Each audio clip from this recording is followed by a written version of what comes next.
When I was a very young child, my parents used to allow me to stay up late on weekends and special occasions. I cherished those moments and often stayed awake longer than anyone else simply because I could.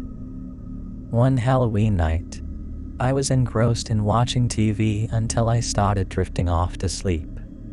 As I was on the verge of slumber, I heard an eerie noise coming from our front porch. It was the unmistakable sound of our old-fashioned porch swaying back and forth, feeling a tinge of fear. I cautiously moved towards the bay windows in my living room and peered outside. To my shock, I saw an older woman, probably in her 50s, dressed in nothing but a nightgown. She was covered in blood and clutching a large kitchen knife. My immediate reaction was sheer panic.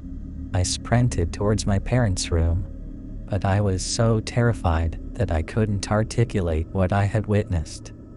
My parents noticed my distress, but when I finally managed to convey what I had seen, my father became furious. He dismissed it as a nightmare and insisted that I go back to bed. I adamantly refused, crying and screaming, until he became exasperated and grabbed my arm, dragging me towards the front door. I protested vehemently, kicking and screaming, but he continued pulling me. When we reached the door and flung it open, my dad's demeanor suddenly shifted. Staring out onto the porch, his face contorted with fear and shock as he saw the same woman I had described. She was sitting on the swing, holding the knife and covered in blood. It was a sight that left my father speechless. In a panic, my dad swiftly shut the door and instructed my mom to call the police. He retrieved his shotgun and cautiously approached the door, opening it just enough to extend the barrel. He questioned the woman about her presence, and she responded with a chilling statement, claiming that someone else had killed her husband. The police arrived shortly after and found her attempting to break into one of our neighbors' homes. Later, we learned that she suffered from mental illness and had been off her medication. She had indeed harmed her husband with the knife. The police handled the situation, but we were left shaken by the encounter. It was undoubtedly one of the most horrifying Halloween experiences I've ever had. When I was younger, my family used to visit my grandparents during the holidays. Despite living in a different town, we made these trips to spend quality time with our extended family.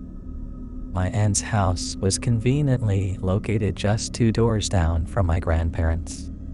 However, there was something unsettling about the house in between, which was inhabited by a rather peculiar lady. This woman was an enigma, to say the least. She stood tall, well over 6 feet, and had a penchant for wearing logging chains around her neck. Her attire consisted of a dress and work boots, an unusual choice for someone living in a quiet neighborhood. What was even more peculiar was her behavior. She scrubbed your house quite often, and during those times, she would yell at us kids and use hurtful words. She even told us that the devil would come for us. The adults warned us to stay away from her and avoid any contact. Whenever we had to pass her house on our way to my aunts or grandparents, we would run quickly as she watched us through her windows. It was unsettling, and we never went near her house alone. One Halloween, one of my cousins dared us to trick or treat at her house. I was terrified, but I didn't want to seem afraid, so I joined the group.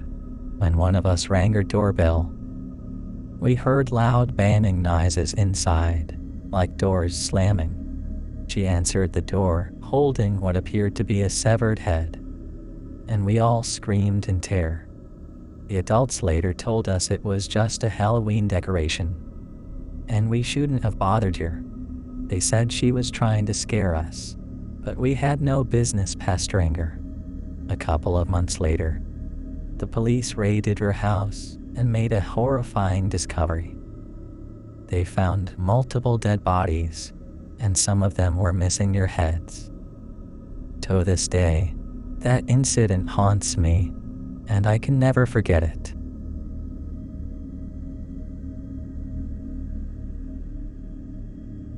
Once, I had the responsibility of dog sitting for my parents while they were away on vacation.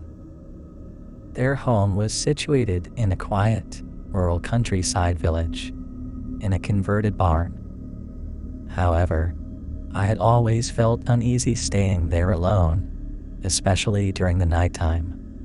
Around 10 days into my house-sitting adventure, something unusual occurred.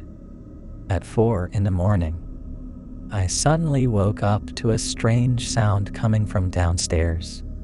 I initially thought that I might have accidentally left the television on when I went to bed. To investigate, I went downstairs to the living room, but to my surprise, the TV was turned off. My confusion grew. I decided to follow the source of the noise and ventured into the hallway.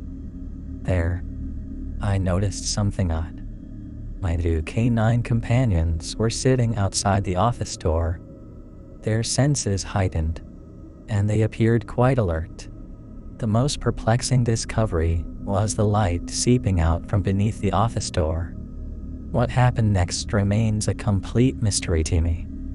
You see, the computer inside the office belonged to my brother. You had been sailing in Europe for the past 2 months. This computer was always locked with a password, and there was no reason it should be in use.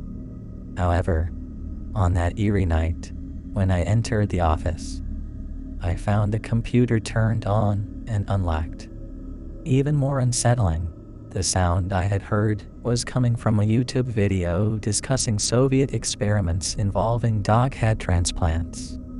I was so shaken by this inexplicable occurrence that I decided to work from home the following day. My primary concern was the well-being of the dogs. This experience remains one of the most disturbing moments of my life, leaving me with more questions than answers about what transpired on that spooky Halloween night.